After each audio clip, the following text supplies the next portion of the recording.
वृंदावन का प्रसिद्ध ठाकुर बांके बिहारी मंदिर इन दिनों सुर्खियों में है। बांके बिहारी मंदिर की व्यवस्थाओं को लेकर गठित हाई पावर कमेटी की बैठक में श्रद्धालु सुरक्षा के साथ सुगमता से दर्शन कर सके, इस पर गहन विचार विमर्श के बाद श्रद्धालुओं को प्रवेश के लिए 1 नंबर और 4 नंबर पर से 3 लाइनों में लगाकर प्रवेश दिया जाएगा। हाई पावर कमेटी के अध्यक्ष रिटायर्ड न्यायमूर्ति अशोक कुमार ने मीडिया से बात करते हुए कहा कि इसके लिए मंदिर परिसर में रेलिंग भी लगाई जाएगी ताकि श्रद्धालु लाइन में आकर आसानी से दर्शन कर सके। उन्होंने कहा कि 2 गेटों से कुल 6 लाइनों में श्रद्धालु को प्रवेश दिया जाएगा। इस व्यवस्था के लिए पुलिस प्रशासन व सुरक्षा एजेंसी का सहयोग लिया जाएगा। आइए सुनते हैं उन्होंने क्या कहा। वो ये कि 2 गेट अर्थात गेट नंबर 2 व 3 से जो प्रवेश के लिए मूल रूप से बने हैं और उसी से प्रवेश आज भी होता है, लेकिन उन प्रवेश द्वारों में कुछ ऐसी अनियमितताएं थी कि जो दर्शनार्थी हैं, जो लोग आते हैं, जो भगवान को एकदम भगवान के में लीन हो जाते हैं, यहाँ पर ये एक अलग सा यहाँ का दृश्य होता है कि यहाँ और मंदिरों की तरह नहीं है। यहाँ भगवान को जैसे समर्पण की भावना से आप तो यहाँ के निवासी हैं मुख्य रूप से, जैसे देखते हैं तो मैंने जो अनुभव किया तो यहाँ तो आंख बंद करके वो भगवान को विचलित करते अपने अंदर और एक उछाल सा मारते रहते हैं।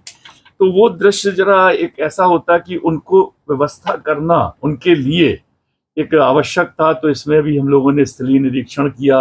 उसमें हमारे साथ जो माननीय सदस्य जी हैं, यहाँ गोस्वामी गण थे, तीनों लोग थे, दिनेश जी थे, शैलेंद्र जी थे और आप श्रीवर्धन जी थे। सब लोगों ने अंततोगत्वा यह तय किया कि जो प्रवेश द्वार है उसमें 3 लाइन सिंगल एक व्यक्ति एक के पीछे इस तरह से चलेगा, जिससे कि कोई धक्का मुक्की ना हो। उसमें एक बैरियर लगेगा स्टील का, जो बहुत सुव्यवस्थित ढंग से लगेगा, मजबूत लगेगा। और तीन लाइन जब चलेंगी, आप देखिए 3 लाइन में और सीधे चलते चले जाएंगे, वो सारे लोग भगवान के सामने पहुंचेंगे। कोई ऐसा नहीं रहेगा कि पीछे खड़ा रह गया। और वो व्यवस्था ऐसी करनी है कि भगवान के सामने पहुंच के दर्शन, भगवान से के चरणों का दर्शन, भगवान के रूप का दर्शन करके और जो बाहरी ओर से जाना है उसकी इस तरह से व्यवस्था कराई जाएगी। यहाँ अंतिम रूप से पहुंचकर खड़े होकर ये गेट नंबर 1 और ये गेट नंबर 4 इस तरह से व्यवस्था करा दी जाएगी कि इधर से जाए 3 6 लाइन हो गई, 6 लाइनों में आगे तक बढ़ते जाए और तत्काल वहां से निकलते चले जाएं। कोई व्यवधान नहीं हो। जो वर्तमान व्यवस्था है जिसमें हम लोगों ने देखा कि करीब 8-10 फीट का गैप है, वो गैप को हम लोग आधे से ज्यादा कवर अप करेंगे और नया रेलिंग बनवाएंगे, नया रेलिंग लगवाएंगे और इस तरह की व्यवस्था करेंगे कि हर तरह से जो दर्शनार्थी है वो दर्शन कर सके। अभी प्रारंभिक ये व्यवस्था की जा रही है और बाहर का निकलने का रास्ता रहेगा, जिससे कि आसानी से कोई बिना किसी रुकावट के। और एक चीज मैं विशेष रूप से आप लोगों के माध्यम से दर्शनार्थियों के लिए कहना चाहूंगा कि वो भी अपने मानस पटल पर इस बात को जरूर विद्यमान रखें कि उनके पीछे भी बहुत से लोग खड़े हैं। जो होता यह है कि जैसे ट्रेन में जब जाते हैं तो ट्रेन से उतरने वाला पहले उतरने लगता है, तो वो व्यवधान क्रिएट होता है जिससे आपाधापी सी हो जाती है। तो वो ना होने पाए, एक के बाद एक सीरियल से चलते जाएं और चलते हुए आगे निकलने का भी रास्ता देख लें, दर्शन करें। दर्शन के खड़े होकर लगातार कराने और करने की प्रक्रिया बंद करानी है, क्योंकि देखिए जो खड़े होकर लोग दर्शन करने लगते हैं उससे पीछे वाले बेचारे उनको दर्शन नहीं प्राप्त होते, जिससे वो बहुत विचलित हो जाते हैं। तो ये प्रक्रिया गोस्वामी बंधुओं के सहयोग से और सभी पुलिस प्रशासन और जो भी यहाँ पर अब नई एजेंसी की बात चल रही है, जो यहाँ की सुरक्षा और व्यवस्था के लिए हम लोग ने पिछली तिथि 11 तारीख को कि किसी ऐसी एजेंसी को या पूर्व सैनिकों की एजेंसी को रखे जो सुदृढ़ता से एक अच्छे भाव से दर्शनार्थियों को अपना परिवारीजन मानते हुए उन्हें अच्छे दर्शन कराकर उन्हें बाहर की ओर उनसे प्रार्थना करें कि वो निकलते जाएं। तो ये मुख्य रूप से आज एक चर्चा का विषय बना। एक चर्चा इस पे भी हुई कि जो दर्शन का ऊपर चढ़ के दर्शन की व्यवस्था है, उस व्यवस्था में आप लोग भी जानते हैं, हम लोगों ने भी हर बार में हम लोग यहाँ 5-6 बार आ चुके हैं एक महीने में, तो हर बार देखा कि जो लोग ऊपर दर्शन करने चढ़ते हैं तो एक तरफ बना हुआ है लेडीज की तरफ, महिलाओं के लिए, एक तरफ है पुरुष वर्ग के लिए, लेकिन हमने देखा है कि पुरुष वर्ग में आधी महिलाएं घुस जाती हैं, जो बहुत गलत है। महिलाओं को महिलाओं वाले में ही जाना चाहिए, क्यों वो पुरुषों वाले में जाती हैं? और पुरुष वाले जो महिलाएं हैं उसमें भी पुरुष देखे जाते हैं। तो ये अव्यवस्था है, इसके लिए इंगित किया गया है। तो हमारे गोस्वामी बंधुओं ने इस पर विचार करने के उपरांत कहा कि भविष्य में वो इसका ध्यान रखेंगे, साथ ही जो यहाँ पुलिस प्रशासन है वो भी इसका ध्यान रखेगा कि उन्हें इस तरह की व्यवस्था नहीं करने देनी है किसी भी हालत में। तीसरा एक मुख्य बिंदु है, आया पूर्व में भी चर्चा हुई कि जितने हमारे सेवादार गोस्वामी बंधु हैं, इनके साथ लगभग प्रत्येक सेवादार गोस्वामी के साथ 10 से 15 छुटभइये, जिसको हम लोग अपनी भाषा में कहते हैं, वो चोटी बड़ी बड़ी रख के उन्हीं की तरह वस्त्र पहन के कलरफुल, वो इनके सेवक बन के वास्तव में जो दर्शनार्थी और श्रद्धालु आते हैं उनसे अवैधानिक रूप से पैसा भी लेते हैं और व्यवधान भी करते हैं। तो ये बिल्कुल पूरी तरह से इस पर पाबंदी लगेगी। हर गोस्वामी को ये बताना होगा कि उनके साथ कौन 1 या 2 सेवा करने वाले हैं, जिससे कि उनका भी सम्मान बना रहे और कोई प्रक्रिया में किसी प्रकार का कोई व्यवधान ना हो।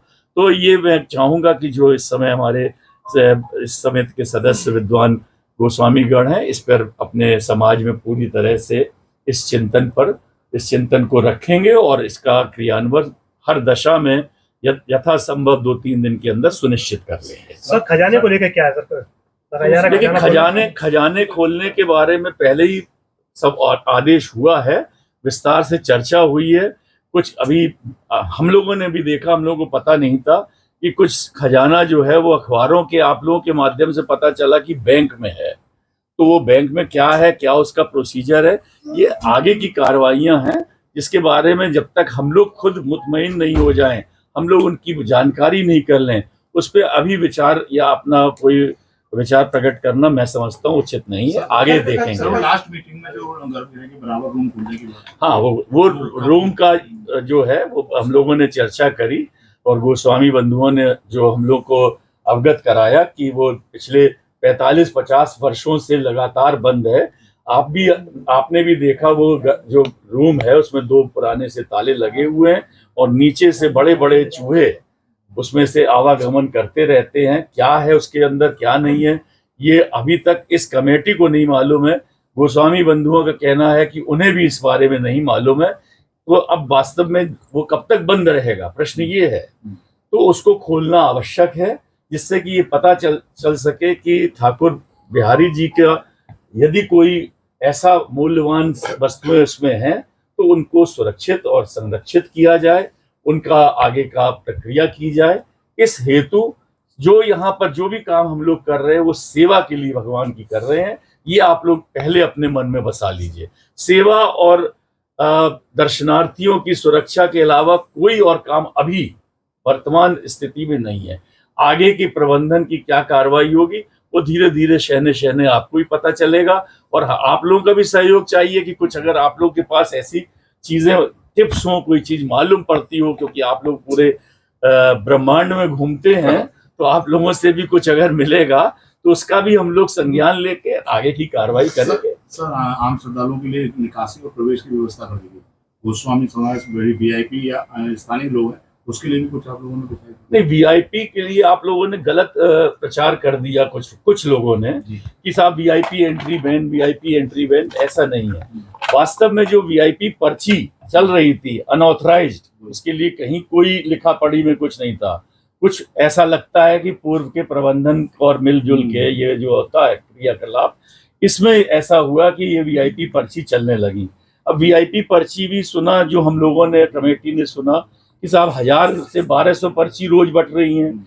और फिर ये भी सुना, जैसा कि हमारा सबका यहाँ हिंदुस्तान है ना, यहाँ का मानस बड़ा तेज है, विद्वानों की धरती हो गई है ये, और वो भी वृंदावन के विद्वान। तो ये उन VIP पर्चियों की फोटोकॉपी कलर्ड कराने लगे और एक पर्ची में 4 पर्ची लगने लगी। तो आप अंदाज लगाइए कि सारे लोग तो फिर VIP हो गए, क्योंकि क्षमता के हिसाब से जो दर्शन का समय और क्षमता था या है कल तक थी जो, उस हिसाब से तो एक टाइम में 2-3 हजार आदमी दर्शन कर पाएगा, और यहाँ आते हैं लोग 50,000।